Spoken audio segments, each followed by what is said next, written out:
नंद बाबा को समझा रहे हैं कि देखो जी, मेरा लाला ना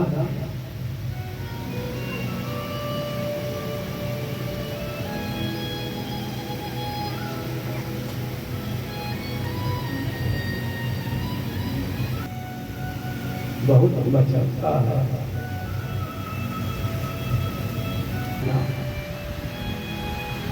मैं अपने लाला के लिए ताजा मक्खन निकाल कर रख देती हूँ। मेरे लाला थोड़ा ध्यान रखना।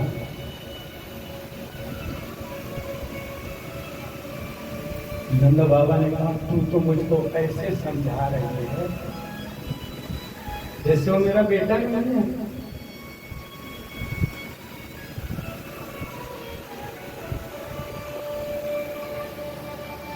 कृष्ण जी को बिना माता यशोदा के शरीर में चिपके नींद नहीं आता। वो एकदम चिपक के सोते थे मैया से। और मैया के लिए असह्य हो रहा है कि आज मेरा लाला साथ मेरे साथ अंतिम रात्रि में है, कल से न जाने कहाँ सो क्या खाएगा।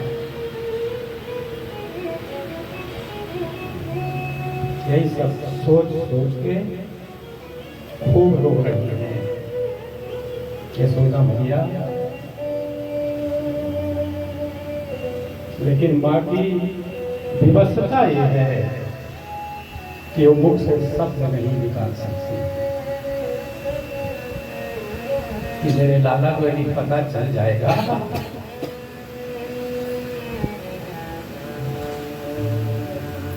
कि मेरी मैया रो रही है, उसको तकलीफ होगी। इसलिए माँ रो नहीं सकती, भीतर के आंसुओं को करके आया। बड़ी देर तक लाला से हटके बड़े से पलंग के कोने में करवट बदलने लगी। और जब नहीं रहा गया तो बड़े से आंगन के कोने में जाके मैया यशोदा खूब आंसू बहा बहा के रोने लगी। श्री बाल कृष्ण की नींद टूटी तो खोजा बिस्तर में कि मैया कहाँ है।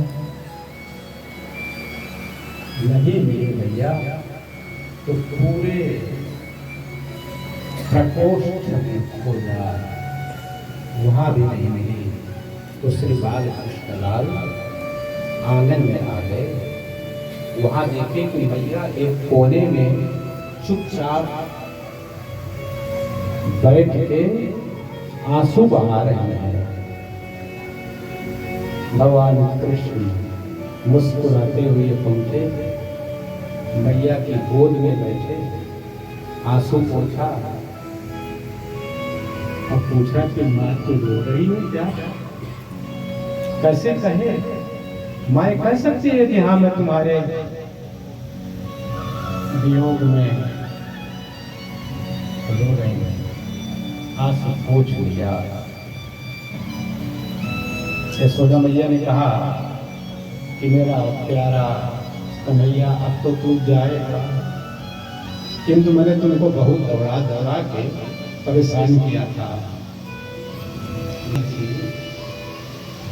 उसको भूल जाना।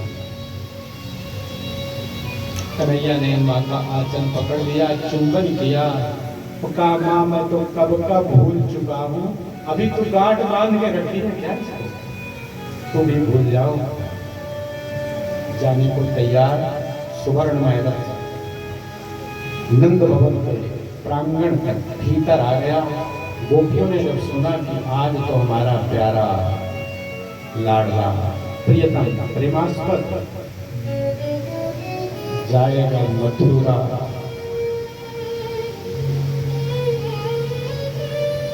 गोपियों ने कहा कि हम जाने नहीं देंगे, रास्ता रोक के खड़ी हो जाएंगे, देखें कैसे जाता है। बड़ी भीड़ हो गई। गोपियों ने कहा कि हम अपने सखा मित्र प्यारे को अकेले नहीं जाने देंगे। वो दुष्ट कंस न जाने क्या करेगा। सब अपनी अपनी लाठी ले लिए तो कहे हम अपने मित्र को अकेले नहीं जाने देंगे। सब आगे साथ में चलने को तैयार होंगे। बड़ी भीड़ है, गोपियां रथ तक नहीं पहुंच रही हैं। गोपियों ने कहा ये इसका नाम अक्रूर है, ये तो महाक्रूर है जो हमारे प्राणों को लेके जा रहा है। वो अक्रूर कैसे हो सकता है? भगवान ने संदेश कहलाया कि मैं आऊंगा।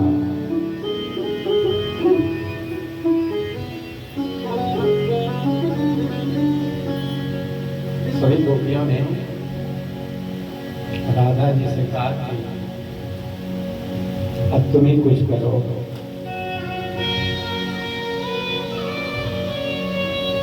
राधा जी ने समझाया ये सब तुम्हारे वियोग में कैसे जिएंगी। भगवान ने कहा कि मैं केवल नाचने के लिए नहीं आया हूं, मुझे तो अभी पृथ्वी के भार को दूर करना है। जब राधा जी को समझा दिया वो मान गए। बेटा पढ़ने के लिए जा रहा है दूर, अब माँ कहे कि मैं तेरे बिना कैसे रहूंगी, कहीं कहीं नाम लिखा दो, वो सही नहीं है। तो जितनी दूर जा रहा है, जितने अच्छे विद्यालय में जा रहा है, उसको जाने दीजिए। वो घर में बैठा के रखेंगे तो फिर घर से निकालना पड़ेगा। यदि आज ही घर से दूर कर देंगी तो हो सकता है उसको पाने के लिए व्याकुल रहोगे। यशोदा मैया ने नहीं रोका, नंद बाबा तो साथ में गए, गोपों ने नहीं रोका,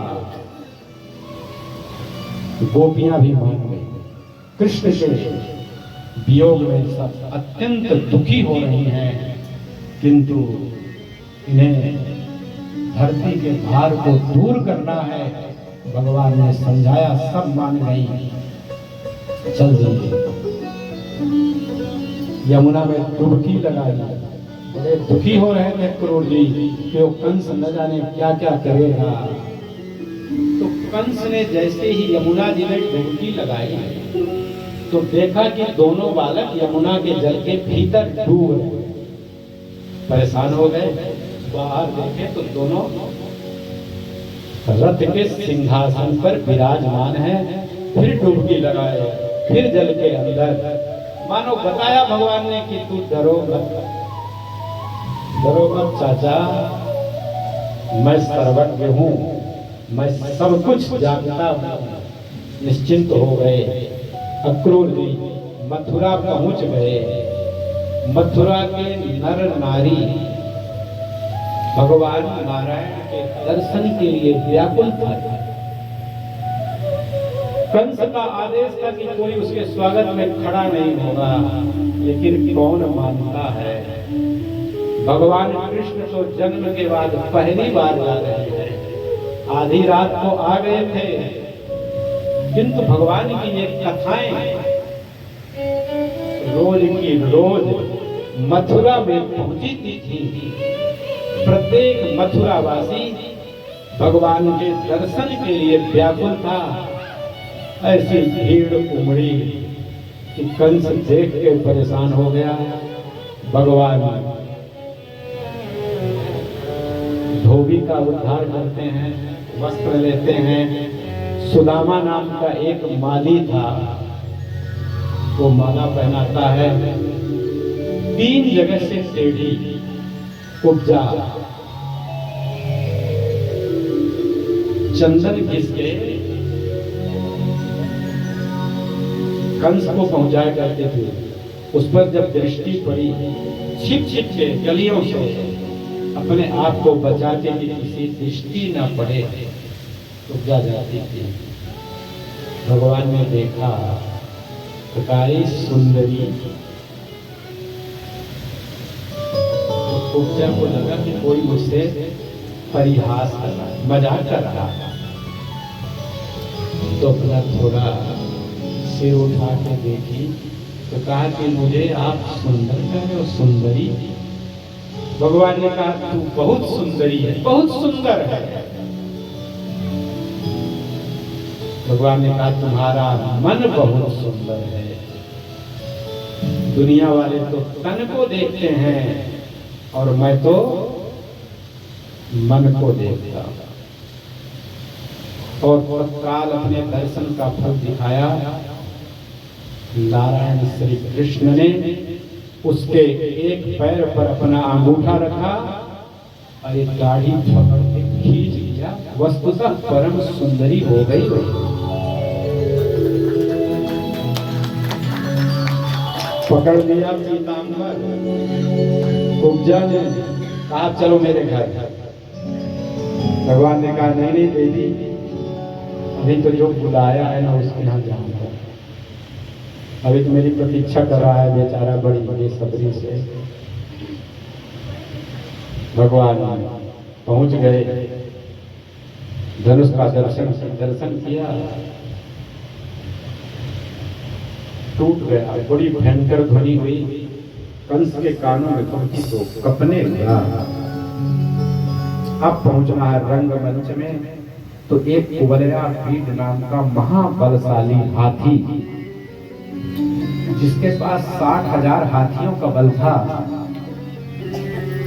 महाबल को खूब पुरस्कार देने की घोषणा हुई थी। वो रास्ते में गेट पर खड़ा था, दरवाजे में मल्ल युद्ध के प्रांगण में जाने के पहले भगवान ने ललकारा,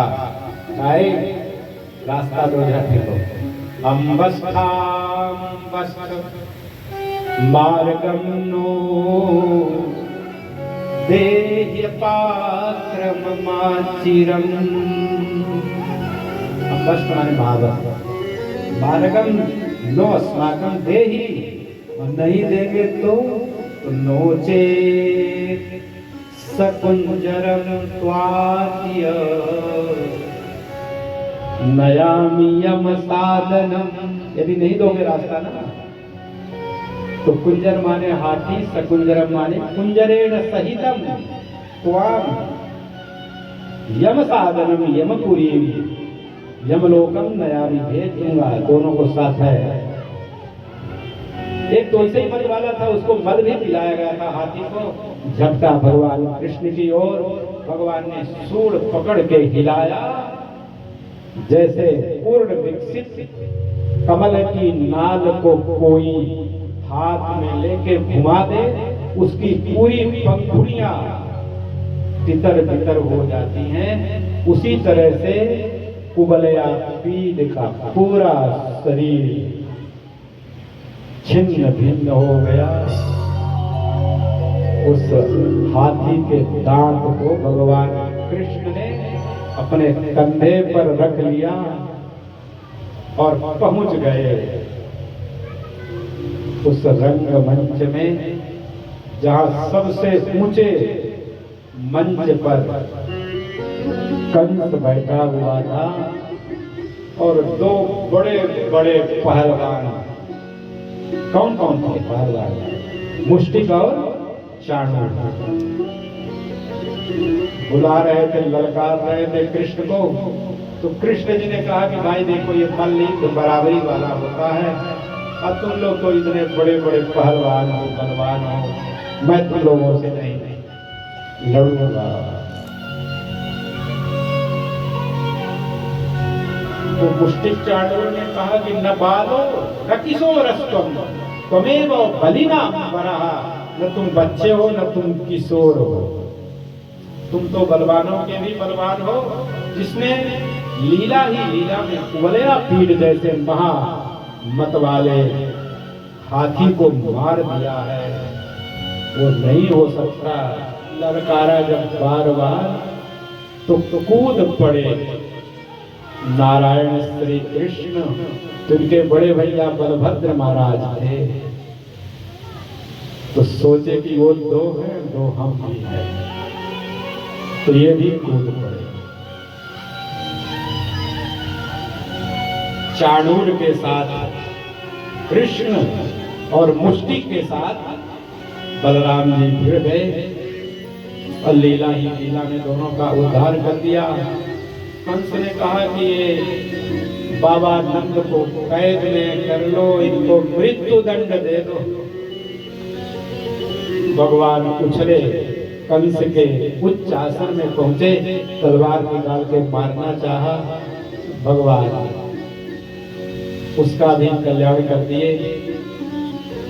और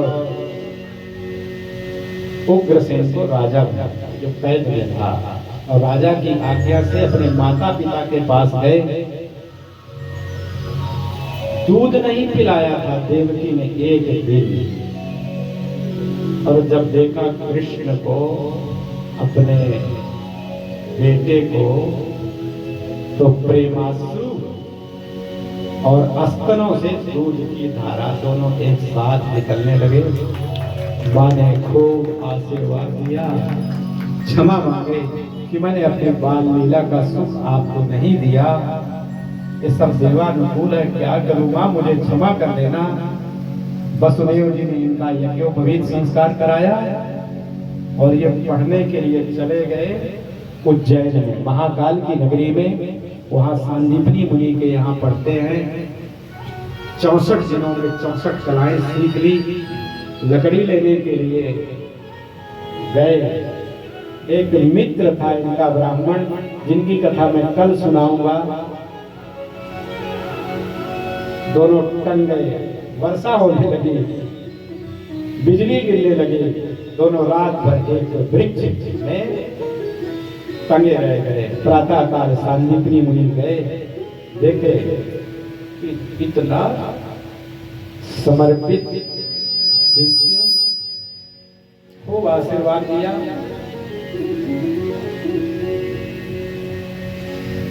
खूब आनंद हो गया। चलने लगे तो कृष्ण भगवान ने कहा गुरु जी से, गुरु जी गुरु दक्षिणा ले लीजिए। तो गुरु जी ने सोचा कि ऐसा फिर कोई चेला मिलेगा जीवन में कि नहीं। तो कहे कि चेला पड़ा तो दक्षिणा चेला के अनुसार होती है। तो कहे कि हम कल बताएंगे। तो गुरु माता जी से पूछे तो उन्होंने कहा कि हमारा एक बेटा गया था समुद्र में स्नान करने के लिए, लौट के नहीं आया, उसी को गुरु दक्षिणा हम मांगो। गुरु जी ने सुना दिया। भगवान अपना रथ बुलाए और दिव्य रथ में सवार होकर समुद्र में गए। 5 जन का उद्धार किए, शंख लिए और गुरु जी के पुत्र को गुरु माता को समर्पित किए। माता जी ने आशीर्वाद दिया, अत अयातयामास्ते विद्या, धन्य हो, तुम्हारी विद्या कभी पुरानी ना हो। गुरु जी तो आशीर्वाद दे ही रहे थे, और जब गुरु माता का भी आशीर्वाद मिल गया तो कई गुना बढ़ गया। भगवान एक दिन यमुना के तट पर बैठे थे मथुरा में, तो याद बहुत आ रही थी वृंदावन की। वहां के कुंज गली की, वहां के वृक्षों की, वहां के लताओं की, वहां के गैया की, वहां के पक्षियों की, वहां के जंगल की, गोपियों की, माता पिता की, सबके बिना उदास थे। इनके मित्र हैं उद्धव। भगवान के आंखों में आग है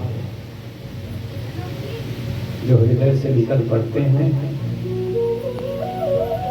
तो उद्धव ने कहा कि अरे भगवान, आप किसके लिए आंसू बहा रहे हैं? भगवान ने सोचा ये तो ज्ञानी, इसको क्या पता कि प्रेम क्या होता है संसार में, भक्ति क्या होती है। तो ध्रुव, ये उद्धव का कल्याण करने के लिए भगवान ने भेज दिया ब्रज।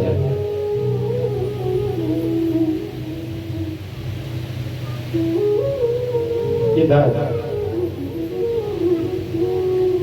ब्रजवासी गोप बालक रोज नंद भवन की परिक्रमा करते थे और मैया यशोदा और बाबा नंद से कहते थे कि भैया हम जा रहे हैं, हम लेके आएंगे। और रोज ब्रज की सीमा पर जाते थे और दिन भर प्रतीक्षा करते थे। शाम को आके बताते थे कि आज तो नहीं आया हमारा प्यारा कन्हैया, लेकिन कल आया। महीनों में हताश नहीं हुए, उदास नहीं हुए, विश्वास था कि आएगा आएगा कन्हैया तक आएगा। तब तक तो उधर से उद्धव जी, भगवान ने अपना पीताम्बर दे दिया था उद्धव को, क्योंकि भगवान जानते थे ये गोपियां हैं, इसकी तरफ देखेंगी नहीं, और जब मेरा पीताम्बर देखेंगे तब इससे वो बात करेंगे। परम पतिव्रता थी सब वो, उन्होंने केवल कृष्ण को स्वीकार किया था। एक बार कृष्ण लताओं के बीच में लुका छिपी का खेल खेल रहे थे, तो भगवान छिप गए लता में। गोपियों ने चारों तरफ से घेर लिया, पकड़ा गया। तो भगवान चतुर्भुज रूप बना दिए। वही काले कलूटे से तो श्रेष्ठ है ना चतुर्भुज नारायण का रूप।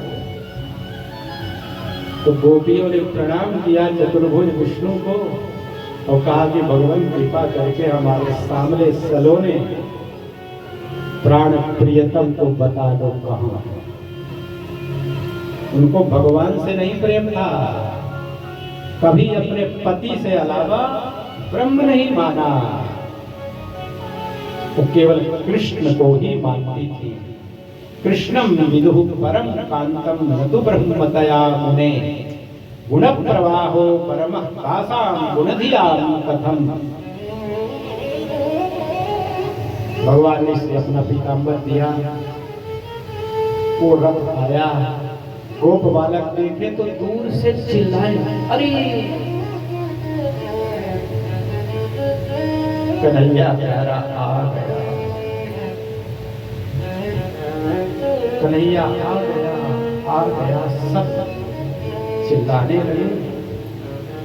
तब तक तो रथ पहुंचाया और तेजी से आगे बढ़ गया। गोपों ने कहा कि अरे कोई अभिमानी है इसमें, हमारा यदि प्यारा सखा कन्हैया होता ना तब तो रथ से कूद जाता, हमें गले लगाता।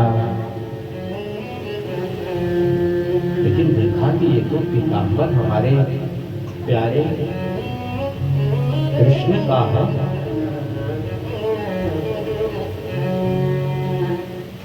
बाबा नंद और माँ यशोदा दिन रात अपने लाडले कृष्ण के वियोग में आंसू बहाते रहे।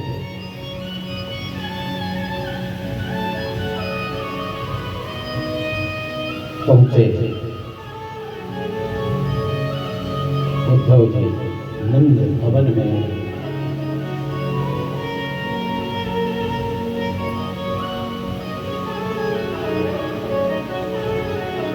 नंद बाबा ने कहा कि मेरा बेटा कल आया था रात में,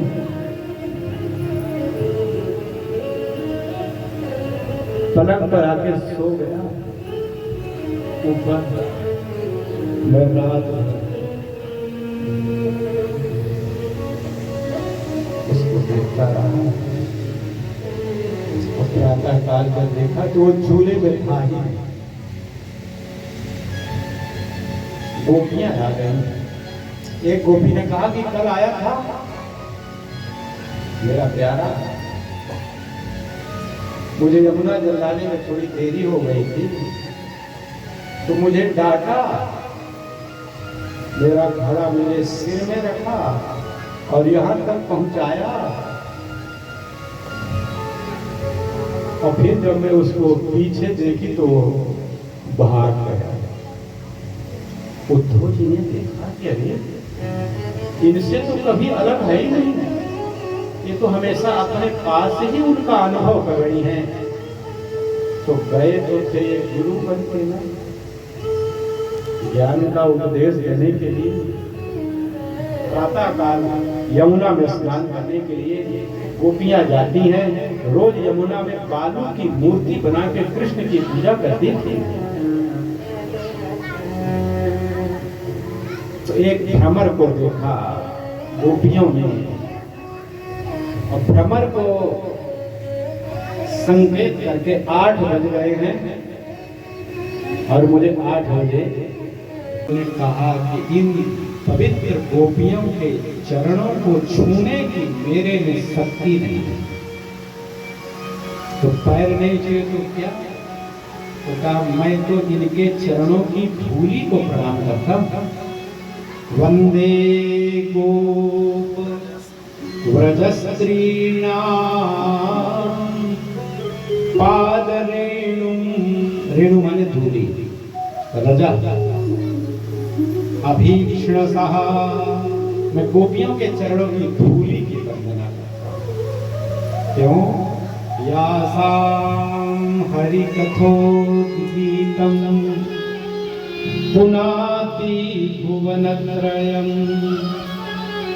जिनका उद्गायन, जिनकी भक्ति तीनों लोकों को पवित्र कर देती है, ऐसे गोपियों के चरणों की धूली की मैं वंदना करता हूं। गोपियों को प्रणाम किया। भक्त के सामने तो जो ज्ञान था वो बिखर गया। भक्ति ही संसार में सबसे श्रेष्ठ है। भागवत का वर्ण्य विषय भक्ति है।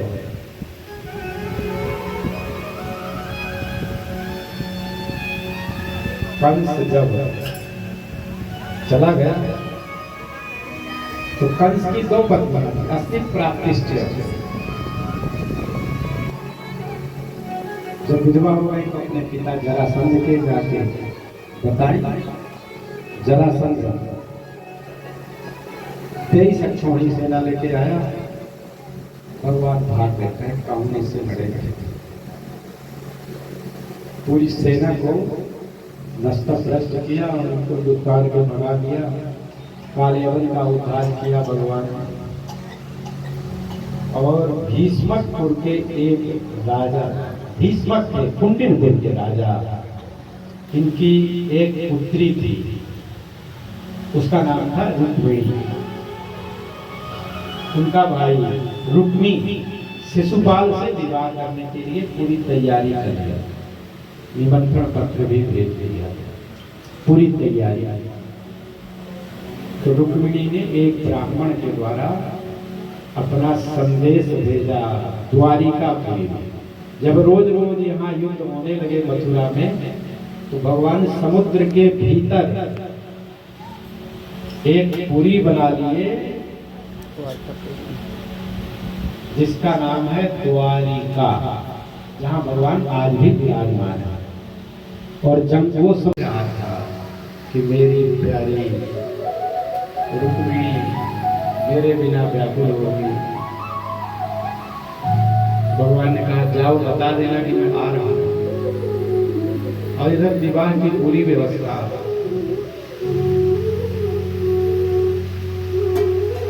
रुक्मिणी व्याकुल हो रही है कि भगवान तो आए ही नहीं।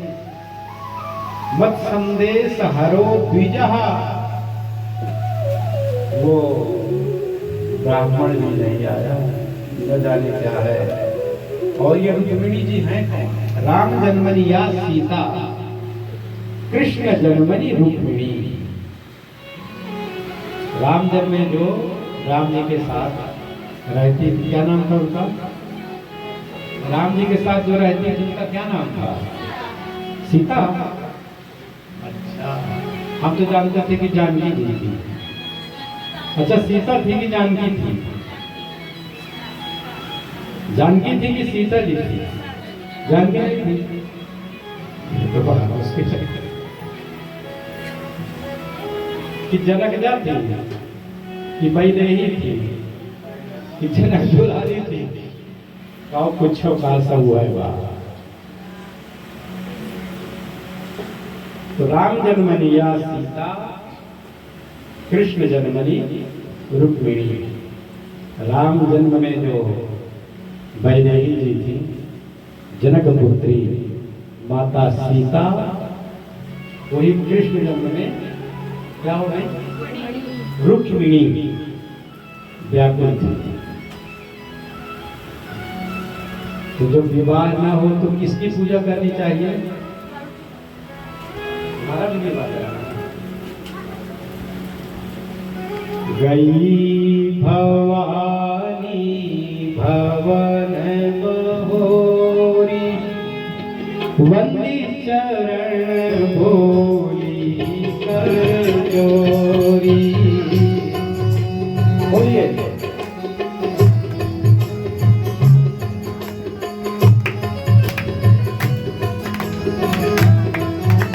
जय जय गिरिवर राज किशोरी, जय जय गिरिवर राज किशोरी, जय महेश मुख चंदन चकोरी, जय महेश मुख चंदन चकोरी, जय षडवदन गजानन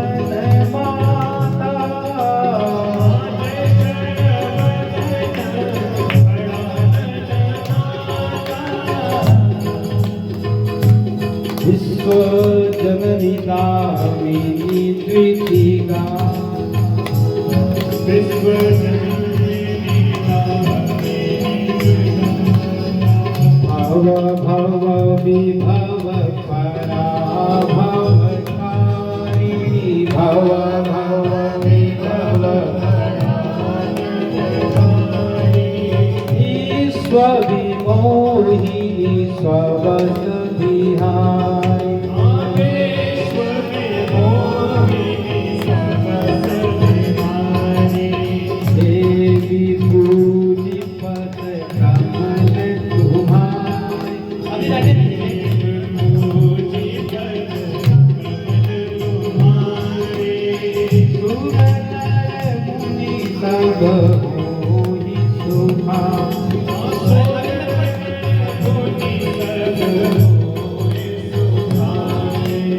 पहले कुर्सी लाइए, उसमें कुछ बीच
परमात्मायै नमः। ॐ हरि ओम तस्माद्यज्ञातसोमयज्ञेन यज्ञमयजन्तदेवानि धर्माणि प्रथमान्यासन्नः देहनाकर्महिमानः सततयपूर्वेदाख्याः सन्ति।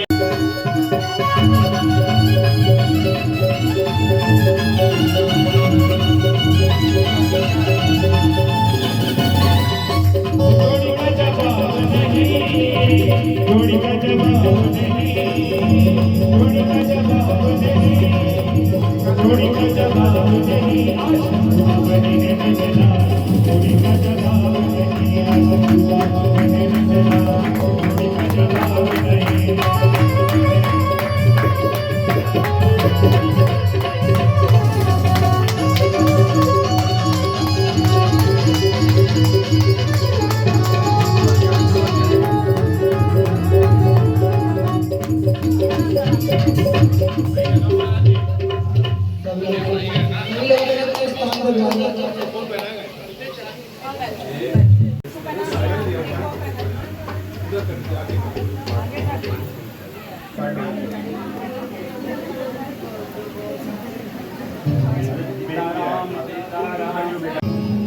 बाद में ले लीजिए ना, लोगों को हो जाने दीजिए।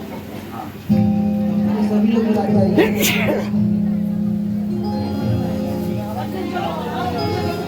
आपको बढ़ा दो भैया, ये सितारा आवाज बढ़ा दो।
Yeah.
तो श्री